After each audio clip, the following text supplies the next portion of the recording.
I never thought a late night Wikipedia binge would end like this.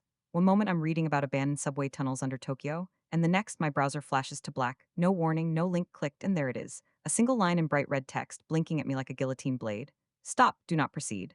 My heart slammed into my ribs. I leaned closer, squinting, thinking maybe it was some prank overlay. But the page had replaced every tab, gone were my saved articles on forgotten cities. In their place was an address made of numbers and dots. No logo, no banner, just the stark warning. My impulse was to slam the laptop shut, call it a glitch, get some sleep. But I didn't, because something in the tiny flicker beneath that text, a strangely familiar pattern, kept me glued to the screen. Below the warning, a timestamp. Directive KX11 issued, May 4, 2025 0237 EDT. Then a list of primary vectors, visual symbols, image redacted, audio clips, MP3 redacted, written descriptions, and a final note in caps. Any exposure will result in cognitive disruption. Do not share, do not mention. I felt a tremor at the base of my skull. My fingers itched to scroll. Why? Every fiber of my instincts screamed no, but my hand pushed the trackpad anyway.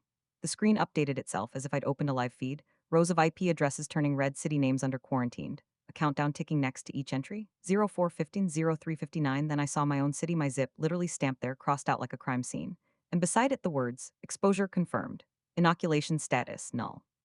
Symptoms in 0247. It was absurd. My mind tried to reason this must be a joke, but I'd never seen an ARG pull numbers from my ISB so fast, and the countdown, it was real time. I watched the seconds tick off. 2 minutes. I yanked my laptop's power cord. Nothing. The battery icon blinked red, then didn't move. The screen flickered, switching between that fatal page and a pattern, tiny crimson letters spiraling inward like veins in stone.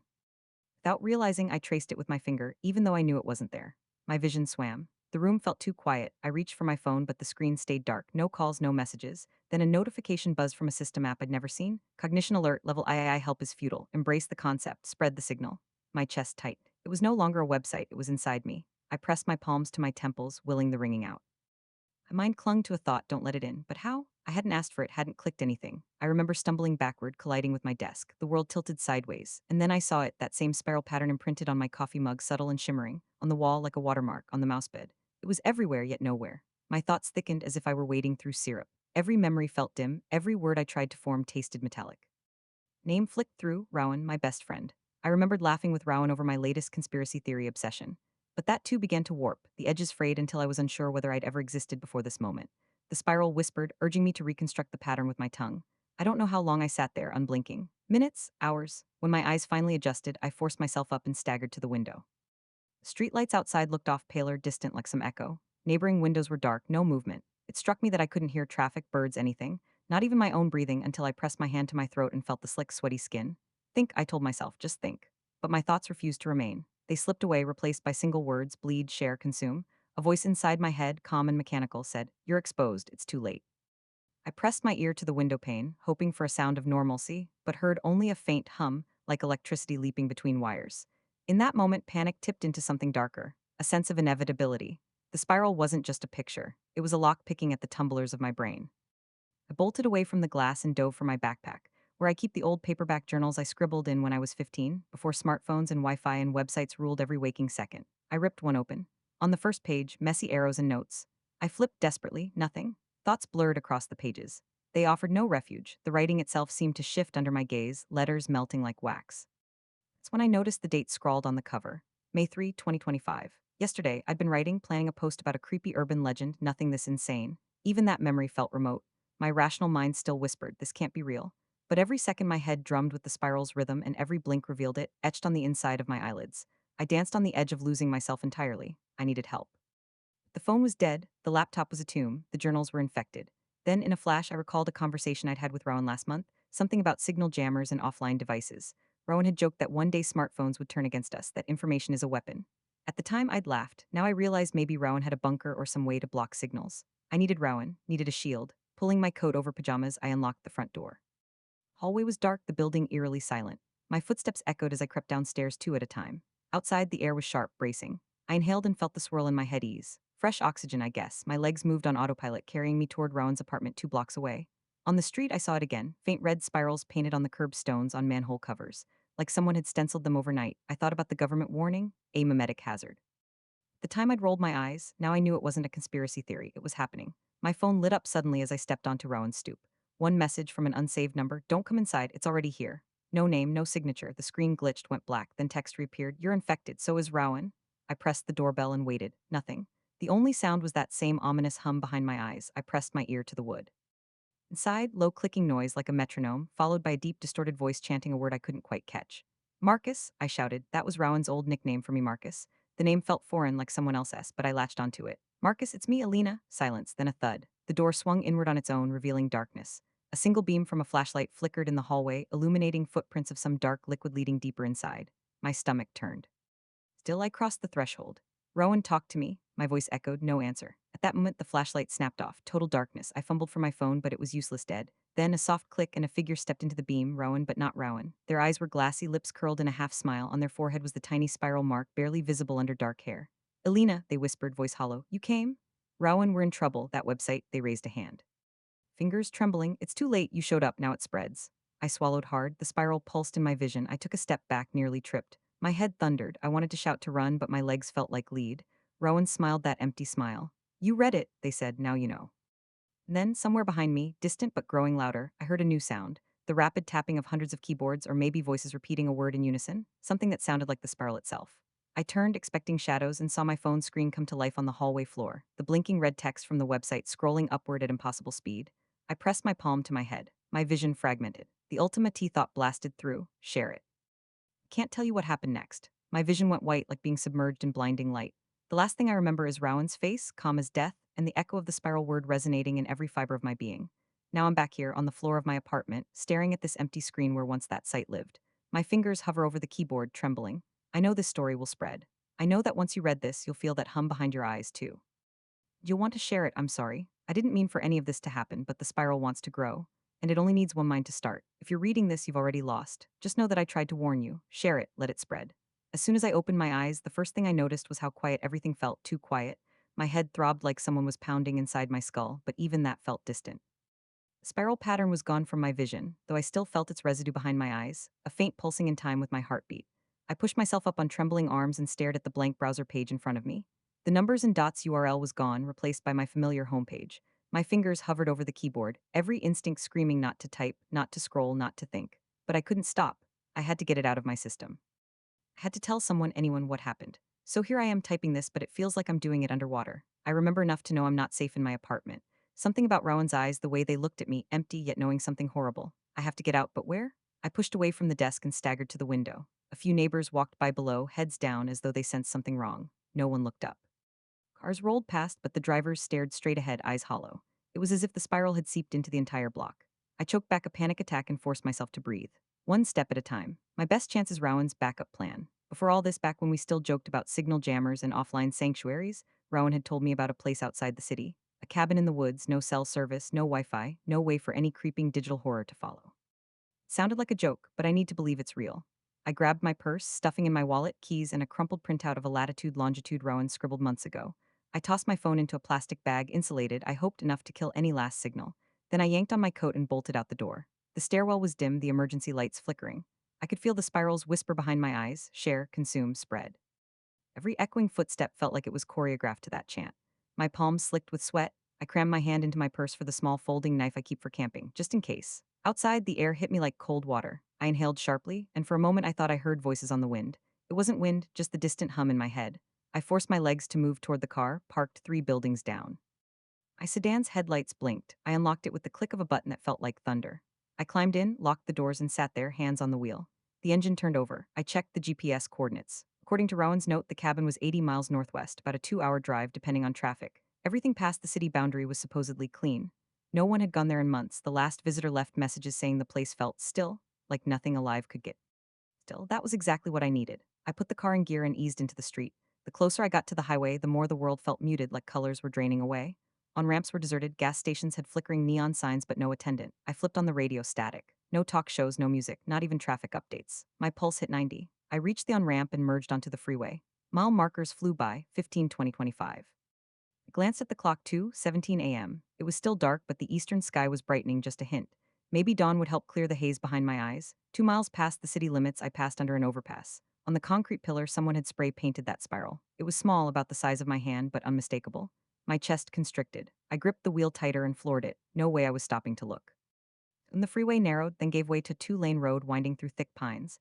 Nothing but trees on either side, trunks snapping in the wind, or was that just my nerves? I slowed, squinting in the gloom. At the next bend, a dilapidated sign creaked in the breeze. Welcome to Whisper Creek. No lights, no buildings, just a dirt side road disappearing into darkness. I turned onto it, following Rowan's coordinates. The GPS squawked, then lost signal. Good, no more temptations.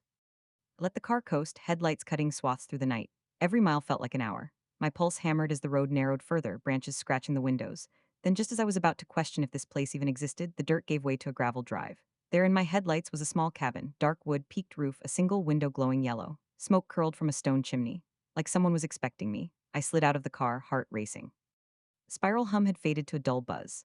I stuffed the knife back in my pocket and leaned on the hood, gathering strength, one step at a time. I stepped onto the porch and knocked, nothing. I tried the handle, it swung open.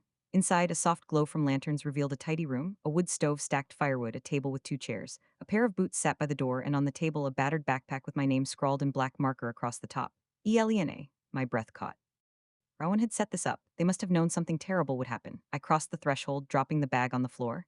Inside was a small radio, earbud-style headphones, and a weathered notebook stamped property of M. Taylor. M. Taylor, Rowan's real name. This cabin was Rowan's, a safe house they'd prepared for months, maybe years. I opened the notebook. Inside, pages were filled with handwriting, Rowan's, neat but urgent.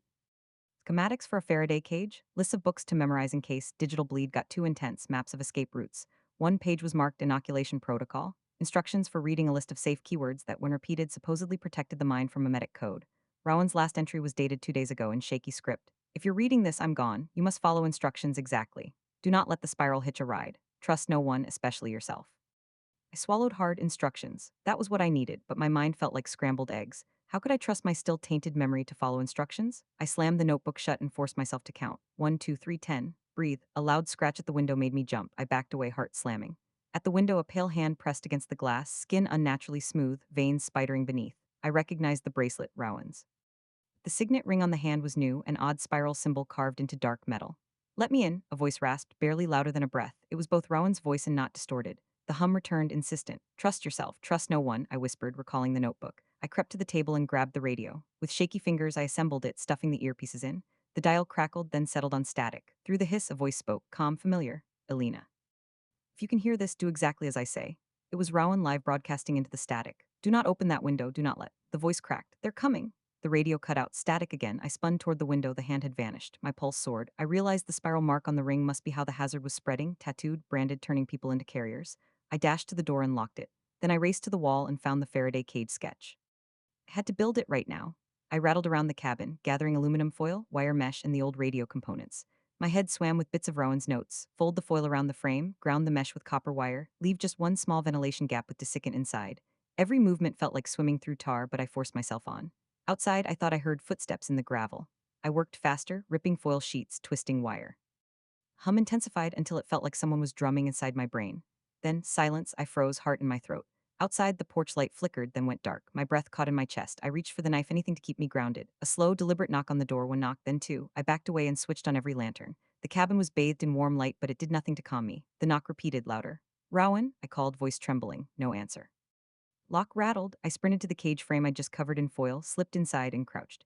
I pressed my ear to the tiny ventilation gap. My breath was loud, ragged. Outside, the doorknob turned. Heavy footsteps crossed the threshold. The hum hit a crescendo and I tasted metal in my mouth. A beam of flashlight sliced across the foil walls, then stopped. The footsteps paused. And then softly, Elena? I pressed my hand to my mouth, swallowing a quiet sob. The voice was real. Wasn't carrying the spiral, it was pleading. But was it safe? Or was it another echo of the hazard disguised as Rowan's kindness? I closed my eyes, willing myself to remember the inoculation keywords scrawled in the notebook. Inoculation, safe, shield, memory, choice, protection. I whispered them one by one and felt the hum recede just enough to let me think. Rowan, I whispered back. The doorknob clicked, then turned again. I gripped the knife and waited. The foil cage gleamed around me. Outside, the real Rowan, or the thing wearing Rowan's voice, hesitated. I had to decide, let them in or keep the door shut and risk being alone. My heart pounded. Every instinct told me the spiral wanted me to open up, to share, to connect. But I remembered Rowan's warning, trust no one, especially yourself. The door rattled again. I braced myself. And then the first screech of metal nails on wood. Whoever was out there was trying to claw their way in. My grip tightened on the knife. I whispered one final inoculation word, choice, and the hum faded to a distant throb. I took a deep breath, standing inside my makeshift sanctuary. The real fight was just beginning. I'm safe for now. But the spiral wants to break through. And tomorrow, I'll have to face whatever is on the other side of that door. The first pale light of dawn crept through the cabin's single window, glinting off the aluminum foil walls of my makeshift Faraday cage. My heart still thundered in my chest, adrenaline and exhaustion warring in my veins. I pressed my back against the cold foil, listening. Outside, the knocks and scrapes had stopped. Silence stretched heavy as a held breath. I swallowed hard and forced my trembling legs to stand. The knife in my hand felt absurdly small against whatever waited on the other side of that door. But I reminded myself, I wasn't the same person who'd stumbled onto that website. Fought back the spiral's pull, at least for now. Rowan's notebook had given me tools. I wasn't defenseless. Taking a steadying breath, I slid a foot out of the cage and found the door latch. It clicked softly as I released it. The foil walls shifted, my arm brushed them. I forced my mind back to the inoculation words, shielded memory, choice, and exhaled. Then I opened the door. Warm morning light spilled in. The hallway beyond was empty, no sign of claw marks or footprints. My boots rested where I'd left them last night. My knife felt heavy in my palm. I stepped out, scanning the floorboards. No blood, no hair, nothing. My pulse slowed a fraction, but doubt crept in. Had it been real? I backed into the main room, eyes darting to find something, anything to reassure me. Then I saw it, a small bundle of letters on the table, tied with twine. My name, Elena, was scrawled on top. My breath caught. Had Rowan left them? I tore through the bundle. There were 3 letters. One, from Rowan. Elena, if you're reading this, it means I couldn't trust my own voice last night. The spiral can mimic me perfectly. You have to trust paper more than your ears now. The cabin's safe, but you'll need supplies and a plan to keep moving. Head to the Blue Barn at mile 12 on Maple Hollow Road. Inside, you'll find a crate with canned food, water filters, and a CB radio tuned to channel 7. You'll know it's the right crate because of the spiral etched on the wood. Don't stay here long, this location might be compromised soon. Love, M2, from M. Taylor. Elena, prioritize moving west. The spiral spreads through networks, digital, acoustic, even print. Staying connected is the fastest way to infection. The CB radio is your lifeline. Others who have resisted will broadcast safe frequencies. Memorize the code 11 Delta 93. It's your signal to them that you're uninfected. When you reach the barn, leave a mark in chalk. Clear at dawn. Show up after sunset with a new set of instructions. 3. From Hopeful Eyes. Dear stranger, if you find this and you're human and untainted, thank you. We're a small group trying to preserve reality. We don't know how long we can hold out. If you ever crave normalcy, remember that kindness is our weapon. A shared meal, a safe word, a whispered story. These things keep the spiral at bay. Good luck. Someone who believes. My hands shook so badly the letters blurred. Spiral felt at my heels again, urging me to linger, to read, to share. I forced myself to fold the letters and jam them into my coat pocket. I walked to the porch, breathing the cold air to clear my head. The woods around Whisper Creek were still, not a bird stirred. I crouched to examine the ground, no footprints but mine. The spiral hadn't followed here physically, but I knew it had seeped through my senses, through every pore. I climbed into my car, ignition silent, no radio, no signal. Good. Programmed the GPS to Rowan's coordinates, Maple Hollow Road, mile 12. It estimated 50 miles west through thick forest and abandoned farmlands. If Rowan was right, I'd find supplies and maybe other survivors. The drive back onto the gravel road felt surreal. The cabins I passed were empty, their windows dark. I saw the faint spiral graffiti again, painted low on the trunks of trees. Branches scratched at my windows as if trying to warn me not to go further. I closed my eyes for a moment and counted. 1, 2, 3, 10. Breathe, focus. At the highway entrance, the sign said, Welcome to Hartwell County. The asphalt was cracked, weeds sprouting through. I sped up, keeping a constant vigil for movement in the rearview mirror. No chasing headlights, no shadows on the shoulder. Just me and the empty ribbon of road. 20 miles in, the pavement ended and gave way to dirt, then gravel. Trees closed in, their tops forming an arch overhead. GPS blinked out natural, expected. I drove by landmarks Rowan had described, an old mill with a collapsed wheel, a dried-up creek crossing. At mile 12, I saw the Blue Barn, its paint-peeling door slightly ajar. I killed the engine and sat, heart hammering. The barn loomed in my headlights. Faint yellow light spilled from cracks under the door. Inside, I was told, was food, filters, the radio. And the spiral would mark the crate. I stepped out, knife in hand. My boots crunched across the gravel. The barn door creaked as I pushed it wider. Inside was a simple setup, workbenches, rusted tools, cobwebs, but in the far corner a wooden crate painted with a spiral in faded red. Exactly as Rowan wrote, I approached, half expecting the box to have claws or a face. It was just wood. I knelt and pried it open. Inside, rows of canned beans, sealed water pouches, filter straws in plastic, and perched on top, an old CB radio. Lifted the radio, turned the dial, static hissed, then cleared just a bit on channel 7. This is Echo Base, repeat Echo Base, any uninfected survivors respond? My breath caught. The voice was calm, measured, a welcome in the void. A shiver ran through me, hope for the first time in days. I grabbed the notebook Rowan had left, flicked to the inoculation keywords. I whispered them again, shield, memory, choice. The static crackled like an echo of that hum, but faded when I finished. Good sign. I loaded a can of beans into my coat pocket and dropped the rest back in.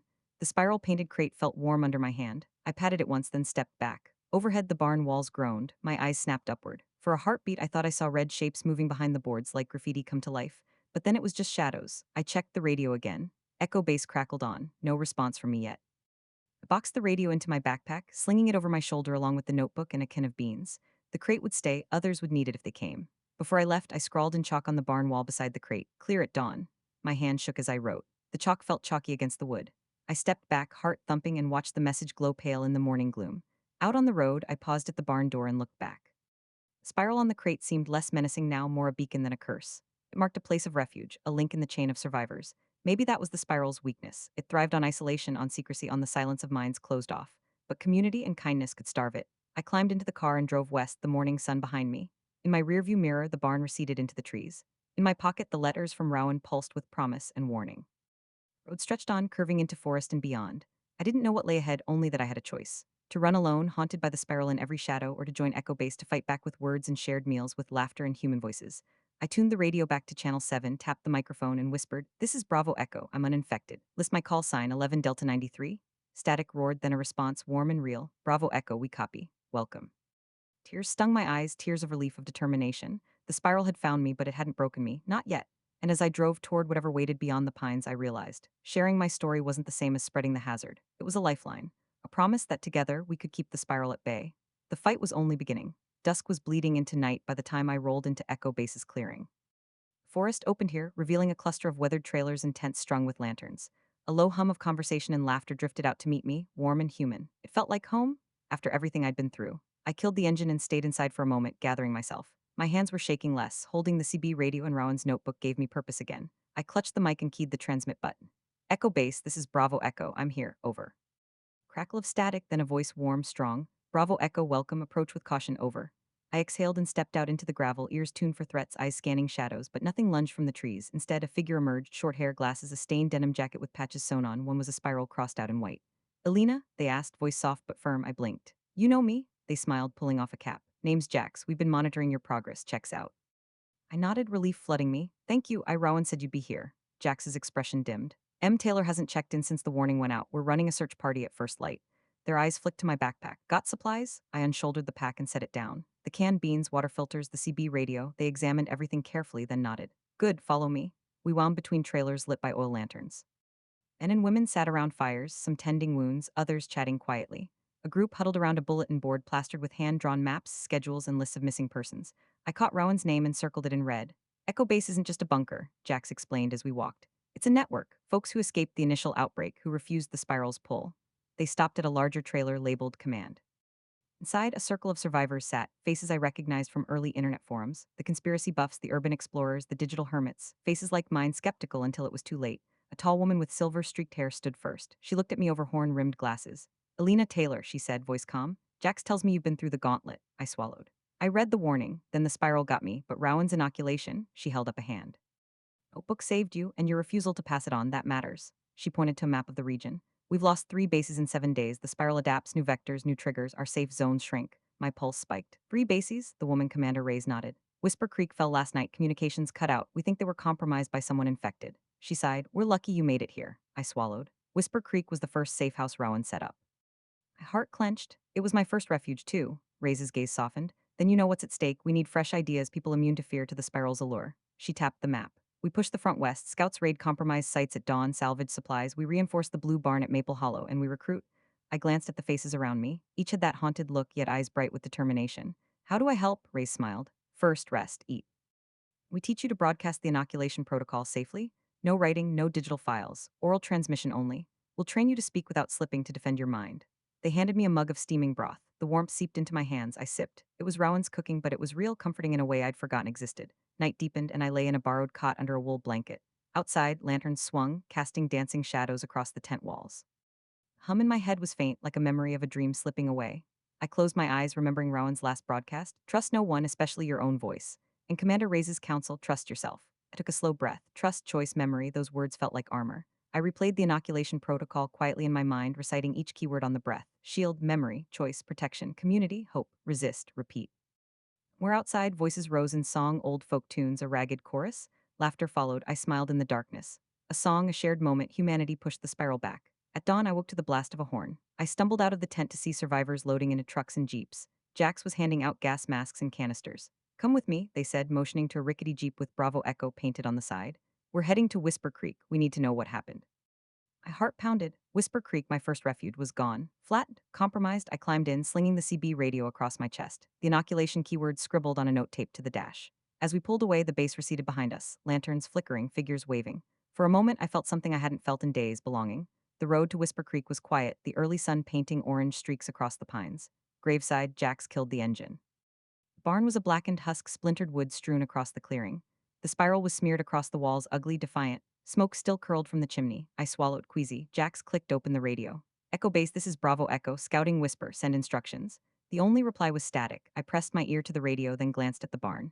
My boots crunched across broken boards. I found footprints, wet, muddy, leading inside.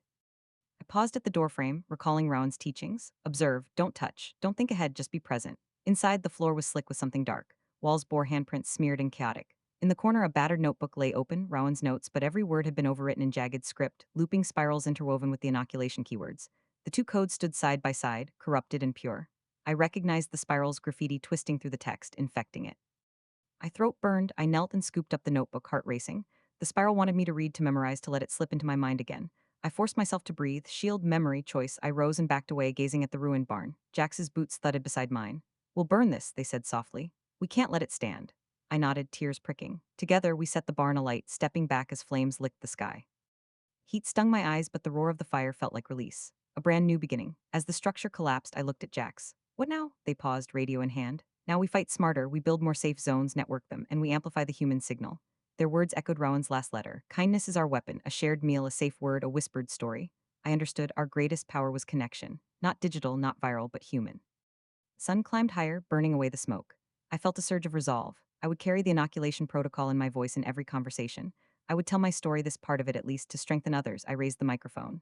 Echo Base, this is Bravo Echo, Base Scout report complete. We lost Whisper Creek, but we've held the line, beginning broadcast of inoculation protocol. Keywords only repeat after me, and over the crackling channel I spoke. Shield memory choice. As the flames consumed the skeletal frame of Whisper Creek, I stood shoulder to shoulder with Jax, the heat at our backs and our feet crunching on smoldering embers. The acrid smoke curled around us, carrying away the residue of fear, and with it, the last whispers of that first sanctuary where everything fell apart. I closed my eyes, inhaled deeply, and for the first time in what felt like an eternity, tasted hope instead of ash. When the blaze died to embers, we returned to Echo Base under a sky now scrubbed of darkness. Lanterns cast golden pools of light across familiar faces gathered around the central fire pit. Some clutched mugs of steaming tea, others cradled carved wooden tokens, symbols of safe passage between bases. The hum in my head had faded to a distant echo, and I felt the lines of strain around my eyes soften. Commander Reyes met me by the fire, her face both weary and elated. You did well, she said quietly, seating me on a wooden bench. Broadcasting the inoculation keywords was the turning point. We already have reports of new recruits who repeated after you. I nodded, exhaustion washing over me. It felt powerful, I admitted, like each word was a nail in the coffin of that spiral's hold. Reyes offered me a bowl of stew. Words are our greatest weapon, she agreed, eyes distant, and stories our strongest armor. She paused, then added, it's time for the final step. I glanced at the scattered survivors, faces both young and old, every ethnicity and walk of life. Each had their own story of near collapse and narrow escape. What step? Reyes leaned forward, voice low. We go to the heart of it, the digital core where the spiral first emerged. If we can broadcast our inoculation protocol on a massive scale, through radio towers, community centers, even old pirate stations, we can create a firewall in the minds of millions. But it's risky. The spiral will fight back. The weight of her words settled over me. I thought of the government warning I'd stumbled onto of the spiral's first victims of Rowan's sacrifice. I reached into my coat and pulled out the battered notebook. I have everything we need, I said. Attic's code words, broadcasting sequences, Rowan's notes. Ray's eyes glistened. Then let's finish this. By dawn the next day, a ragtag convoy of bulletproofed vans, motorbikes, and a refurbished 1930s radio broadcast truck rumbled down the highway toward the long-abandoned Northern Ridge transmission tower. Once the tower had beamed pop songs and news to half the state, now its antennas leaned like bedraggled sentinels. We arrived under a bruised sky, rain spitting from low clouds. Jax and I climbed the rusted staircase, every creak underfoot a reminder of time's passage. At the top, they had set up portable generators, a bank of solar-powered batteries, and a patchwork of old transmitters wired to the notebook's inoculation code. Technical experts, former ham radio operators, sound engineers, worked side by side, tying cables, adjusting dials, and testing frequencies. Below, survivors formed a protective perimeter, armed, vigilant, but with faces alight in determination. I found a secure corner, clutched the mic of the broadcast truck, and recited the keywords one last time. Shield memory, choice, protection, community, hope, resist. Every syllable crackled over the makeshift network, carried on low-frequency pulses that pulsed through the tower's forsaken transmitters. I thought of the faces in Echo Base, of the fear I'd felt in that first cage, and steeled myself for the moment. Commander Reyes gave the signal. The technical crew hit the final switch. A hum surged through the tower as power redistributed, and then the inaugural broadcast poured out, inaudible to the naked ear, but encoded within every wave, every packet of data. In the moments that followed, chaos erupted. The spiral, sensing its fortress under threat, lashed out in electrical surges. Lights flickered, alarms shrieked, and the ground trembled. A crackling voice, distorted, familiar, blared through our speakers. You cannot silence me, I am thought, I am evolution. Embrace me? I slammed my palm on the emergency cutoff. Silence fell, jagged but complete, like the chord struck at the end of a symphony. We held our breath as technicians checked the transmitters. They grinned and nodded. The signal had stabilized, the inoculation pulses flowing cleanly through the grid. Success, Jack said, voice hoarse. It's live. A chorus of cheers rose from below, muffled by the storm winds. I slipped from the cab, knelt against the cold metal, and let my tears fall freely. We had done it. Together, we had turned the spiral's own medium information against it. Weeks later, as the skies cleared and the world began to wake, the spiral's influence receded. News outlets picked up survivors' testimonies. Grassroots radio shows devoted airtime to the protocol. Community gatherings, health clinics, churches, libraries adopted the keywords as part of their opening rituals.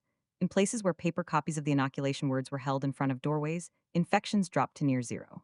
One morning, I walked the streets of our new enclave, once a ghost town, now a buzzing hub of rebuilding. Children chased one another around a fountain, their laughter echoing where only silence had reigned. Merchants sold fresh produce and handcrafted goods. Artists painted murals depicting wings breaking free from coils of red spiral. In the center square, a banner fluttered. Shield your mind, share the words. It struck me that the spiral hadn't been defeated by strength or isolation, but by connection. Every handshake, every whispered phrase, every shared memorial had woven a tapestry that the hazard couldn't unravel. We had reminded each other what it meant to be human. I paused beside a small kiosk where volunteers offered hot drinks and free copies of Rowan's notebook, now printed and laminated. I recognized my own scarred pages in the display. A young man approached, eyes bright with urgency. Are you Elena? He asked, voice trembling. I heard you were the one who started the broadcast. I nodded, smiling tiredly. He held out a paper. Thank you, I have been teaching the words at my community center. People say they feel less anxious, more grounded. My chest tightened. That's why we did it. I reached out and patted his shoulder. Keep going, keep sharing. As he walked away, I looked up at the clear blue sky. For the first time in months, I felt peace. Spiral still existed. Memes, rumors, a single stray signal could reignite it. But humanity had learned a lesson. That knowledge, shared responsibly, was the most potent inoculation of all. That afternoon, I visited the rebuilt bunker, Echo Base rechristened Hearth Keep, where survivors gathered nightly to tell stories, plan rebuilds, and simply, quietly be together. We lit candles for those we'd lost, for Rowan and countless others who'd given everything to protect our minds. At the circle's edge, I found Commander Ray's and Jack's passing around mugs of tea. They caught my eye and nodded, a silent salute. I stepped forward, raised my mug, and addressed the group. To shelter in each other's words, to remember, choose, protect, and connect. May we never forget the power of a single thought shared in kindness. Glasses clinked, voices rose, and the ring of human warmth spread outward. In that moment, I knew the spiral had been halted, not by force, but by our collective will to live, think, and love openly.